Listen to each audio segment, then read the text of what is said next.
Jóvenes, espero que se encuentren bien. Vamos a continuar con los temas para práctica de especialidad TPR 011. Mi nombre es Cristian Carrasco, soy kinesiólogo y vamos a hablar en esta oportunidad sobre las lesiones medulares. Las lesiones medulares son daños que sufre la médula espinal y dependiendo del nivel donde se encuentra este daño, son las manifestaciones físicas que se van a ver reflejadas en los pacientes. Primero, para que entiendan más o menos cómo son las lesiones medulares, nosotros tenemos el cerebro y el cerebro a su vez se conecta con la médula espinal.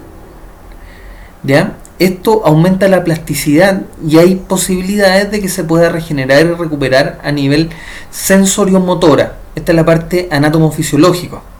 Y esto se debe gracias a la rehabilitación en gran medida. O sea, las lesiones medulares,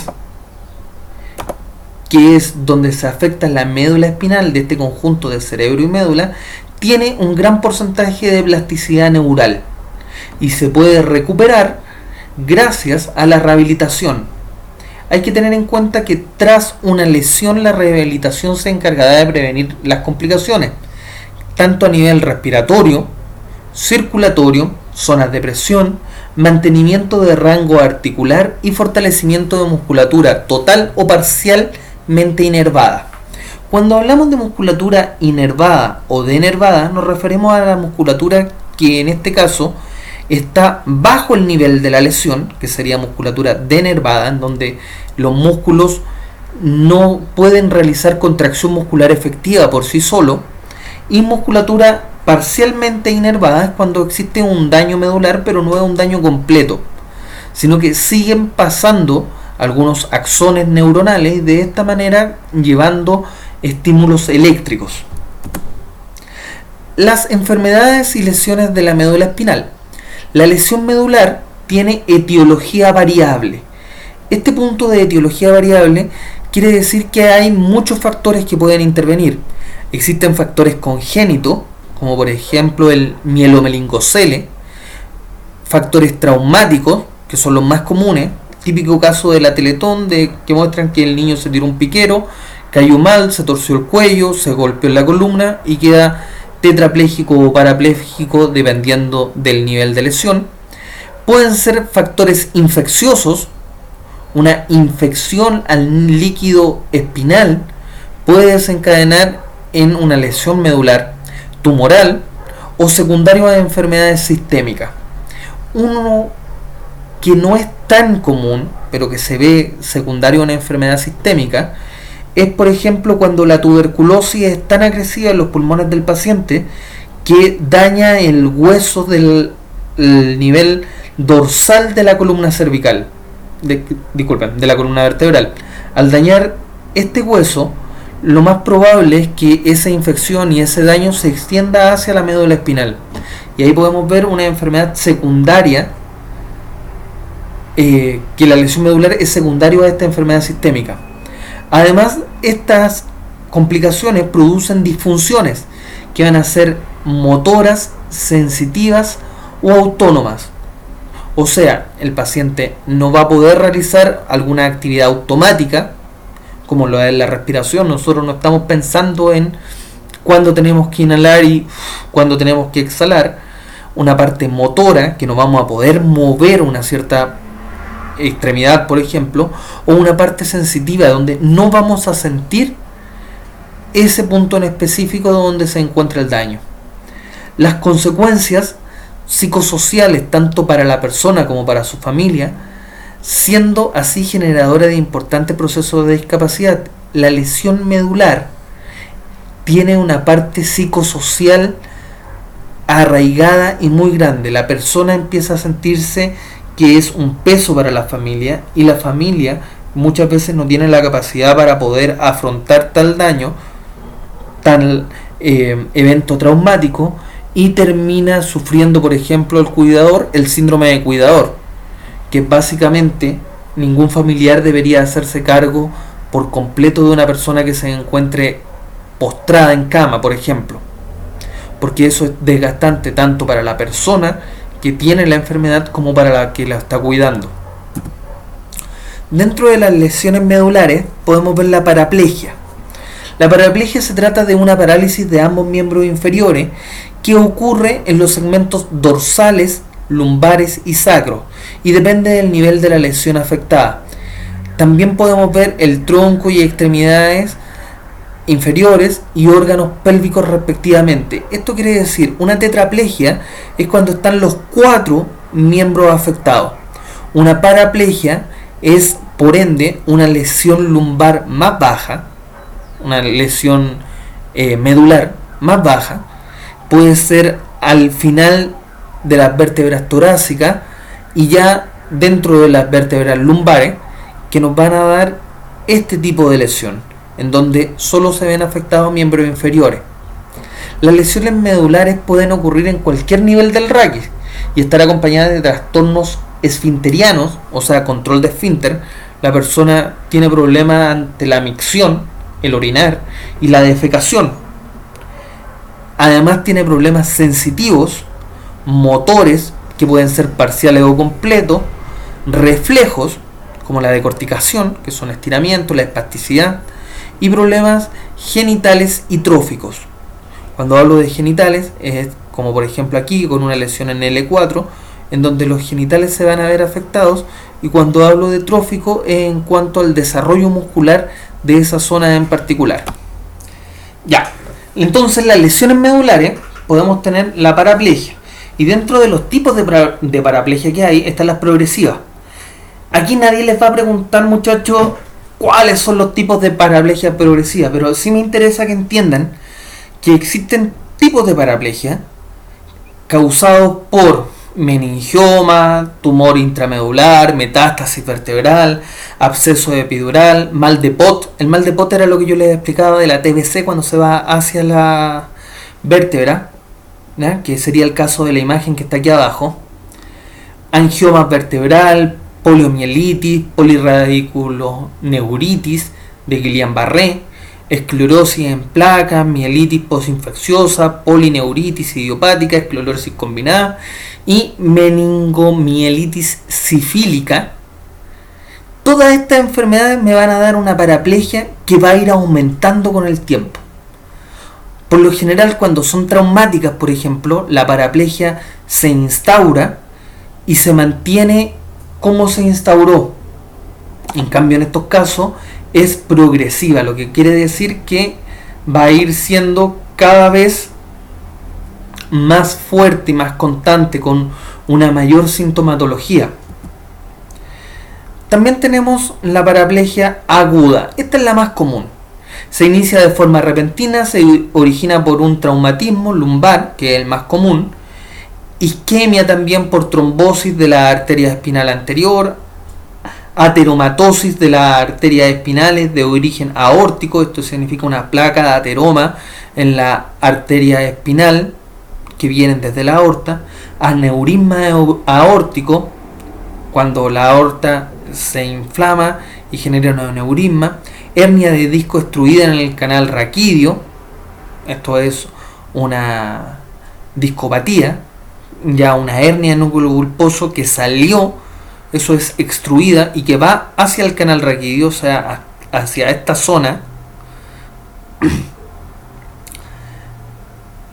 Esto puede comprimir la cola de caballo, que sería la parte que va después de L5, ¿ya? Además, un hematoma epidural raquídeo, postraumático o secundaria a la ingestión de anticoagulantes, también pueden dar este tipo de lesión medular que desencadenaría en una paraplegia, principalmente de tipo agudo. En niños podemos ver paraplegia espástica hereditaria o paraplegia espasmódica familiar, traumatismo obstétrico y malformación congénita o mielomeningocele. Que aquí tenemos un meningocele cuando solo es la protrusión entre medio de la espina, y aquí el mielomeningocele cuando tenemos contenido neural directamente en este especie de bulto que tienen estos niños en la zona lumbar baja. Esto es una enfermedad genética que se da ya en Chile, no es tan común, es por deficiencia del cierre del canal raquídeo, por eso a las mujeres embarazadas se les da ácido fólico, pero aún siguen naciendo niños con mielomeningocele y es un causante de una paraplegia. Ahora nosotros tenemos tipos de paraplegia según el tono muscular, o sea, cómo se comportan los músculos. Cuando yo hablo según el tono muscular, me refiero a que puede ser, por ejemplo, en esta zona de las piernas, que haya una flacidez, que no pueda mantener sus piernas rectas, como lo pueden ver en la imagen.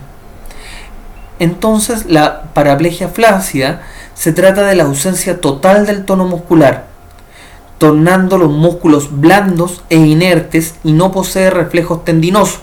O sea, si pegamos buscando el reflejo rotuliano, esta persona no lo va a tener. Las lesiones medulares centrales se acompañan de esta característica, sobre todo en las que los primeros días se siguen a la lesión y se llama fase de shock espinal.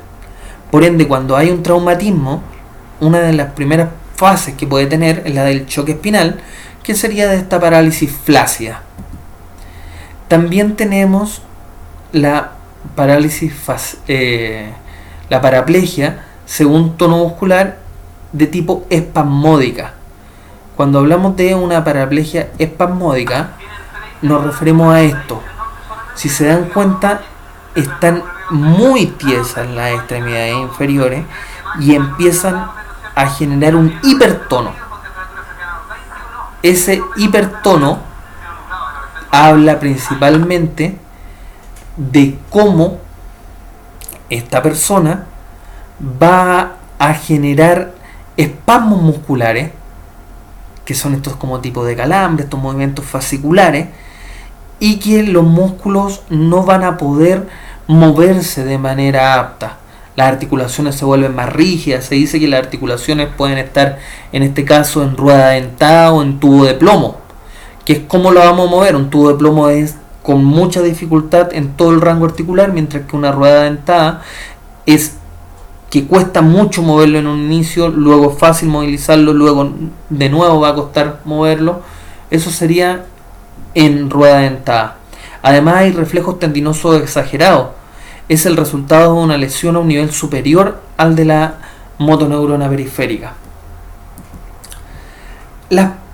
Estas lesiones medulares, la paraplegia, además va a tener problemas médicos, como son úlceras por presión, las que antes se conocían como escara. La imagen que aquí están viendo es la de una úlcera por presión, en la cual se genera primero la lesión, luego esta lesión, la primera capa que vemos es piel, luego tejido graso subcutáneo, luego músculo y tendón, para llegar finalmente al hueso.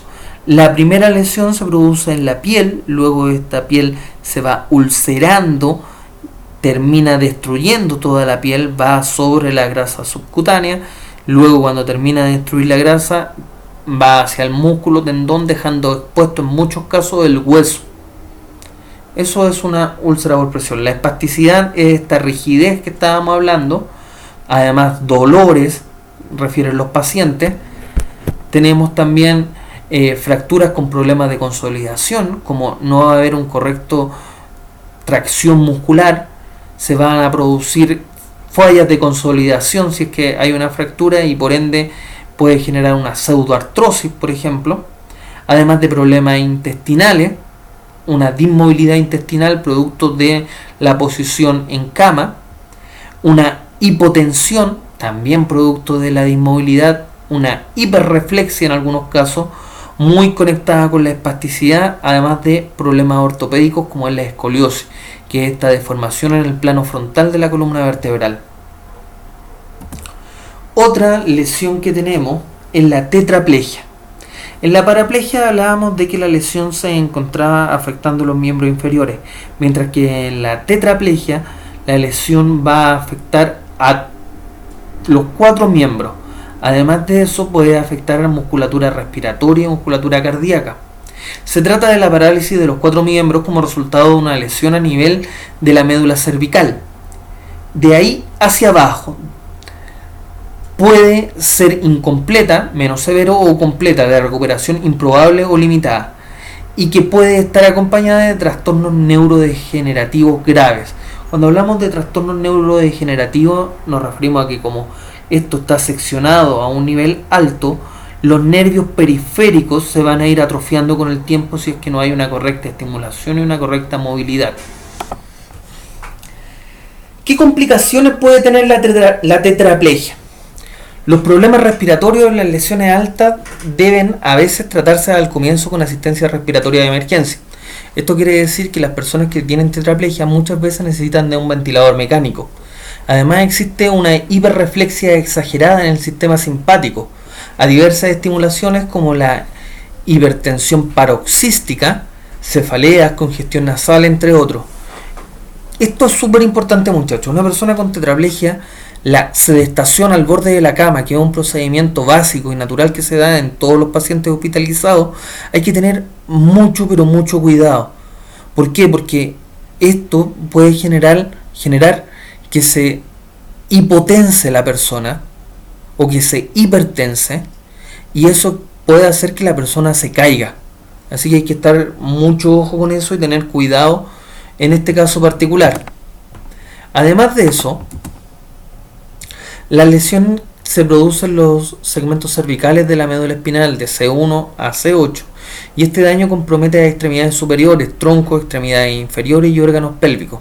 Si el compromiso es superior a C4, el individuo no puede respirar por sí mismo, o sea que si una persona es afectada en C1, C2, C3, no puede respirar por sí mismo y sí o sí va a necesitar ayuda ventilatoria.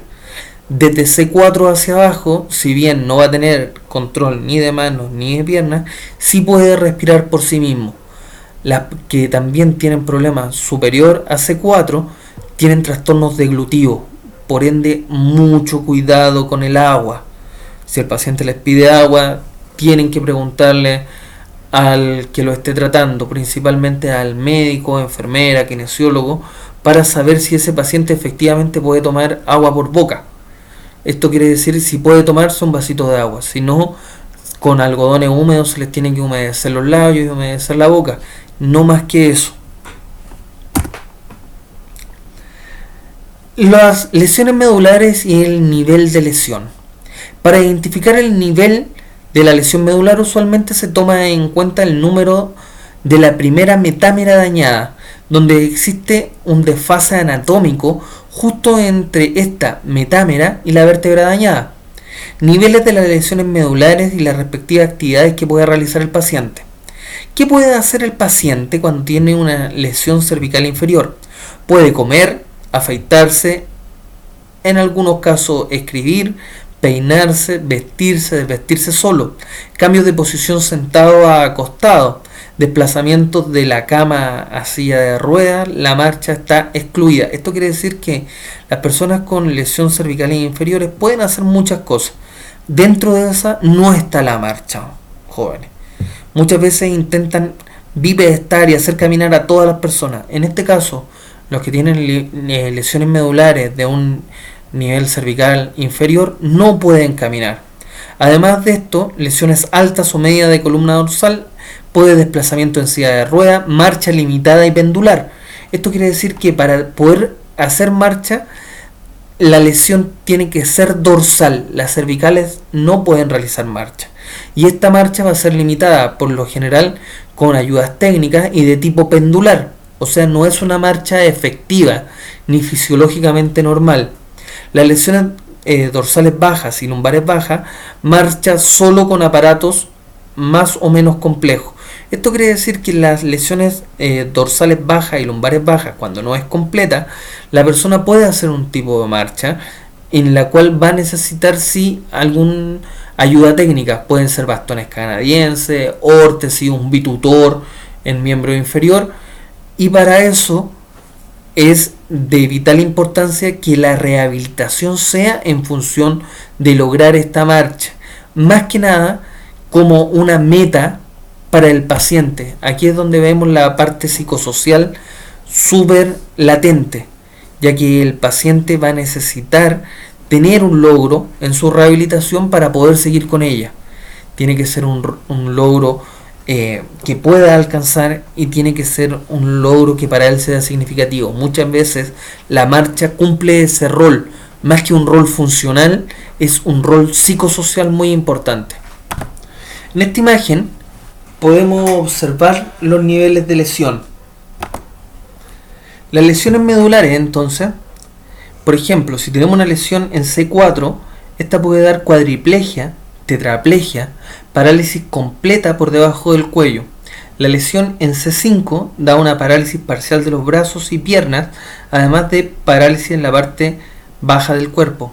La lesión en T6 da paraplegia y parálisis por debajo del tórax, y la lesión en L1 da paraplegia y parálisis por debajo de la cintura. Si se dan cuenta, cada nivel de la columna cervical está reflejado en nuestro cuerpo. Esto quiere decir que a diferente nivel de lesión es desde esa metámera, esto quiere decir una metámera, todo lo que va a inervar esa zona específica de la columna vertebral, hacia abajo se va a ver dañado. Por último, de esta primera parte de lesiones medulares, vamos a hablar que para identificar el nivel de la lesión medular usualmente se toma en cuenta el número de la primera metámera dañada, que era lo que les estaba explicando anteriormente. Esta es la misma diapo que apareció anteriormente y está puesta aquí porque ya pudimos ver lo que era una metámera, que era esta zona que está inervada por la raíz nerviosa que sale de entre dos vértebras. Entonces ahora es más fácil poder entender esto, ya que desde este nivel hacia abajo es todo lo que va a estar afectado. Por eso se observa en esta zona que si tiene una lesión cervical alta, lo más probable es que estén los 4 miembros afectados. Por eso, las lesiones cervicales inferiores, la persona puede comer, afeitarse, escribir, peinarse, vestirse, porque básicamente desde C3 y C4 se ven afectados. Sobre eso van a poder generar movimiento en su cara, en su rostro, por ejemplo. Espero que les haya servido, que respondan a conciencia del cuestionario que tienen sobre este pequeño tema, y espero que nos escuchemos pronto para poder seguir con la siguiente parte de las lesiones medulares, donde vamos a hablar sobre las complicaciones que tienen estas lesiones y cómo va la rehabilitación de ellas. Hasta luego, espero que estén bien, cuídense muchachos, nos estamos viendo.